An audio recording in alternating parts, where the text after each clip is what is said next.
तो जो भी पवन सिंह के फैंस है और जो काफ़ी वेट कर रहे थे कि पवन सिंह का काला ओढ़नी कब आएगा, तो लीजिए आप लोगों के बीच उसका पोस्टर भी रिलीज कर दिया गया है। गाना का नाम तो जान ही रहे हैं, काला ओढ़नी, जो बहुत दिनों से आप लोगों को वेट है। नमस्कार, मैं रविंद्र और आप लोग देख रहे हैं रविंद्रा टाइम्स। दोस्तों, आप लोगों को बता दें कि काला ओढ़नी क्या गाने का नाम है। दोस्तों, पहले ही से ही वायरल है।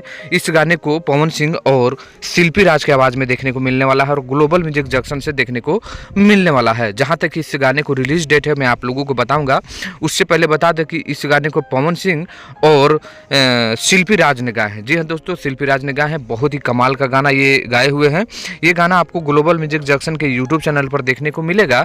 इसको लिखे हैं प्रिंस प्रियदर्शी ने और म्यूजिक दिए हैं प्रियांशु सिंह ने। और इस गाने को आप लोग वेट कर रहे थे, तो पोस्टर आ चुका है और अब बताते हैं इस गाने को कब रिलीज किया जाएगा। जहाँ तक मुझे पता चला है दोस्तों कि इस गाने को आप लोगों के बीच कल रिलीज किया जा सकता है। जी हाँ दोस्तों, ये बड़ी खबर है कि कल आप लोगों के बीच इस गाने को रिलीज किया जा सकता है और आज इस गाने का टीजर ग्लोबल म्यूजिक जंक्शन से आ सकता है। हालांकि रिलीज डेट चेंज भी होगा, तो वो आपको लिस्ट में आप लोगों को नेक्स्ट वीडियो में जरूर बताऊंगा। तो ये पोस्टर कैसा लगा और पवन सिंह को फैंस के कितनी खुशी मिली, कमेंट करिए।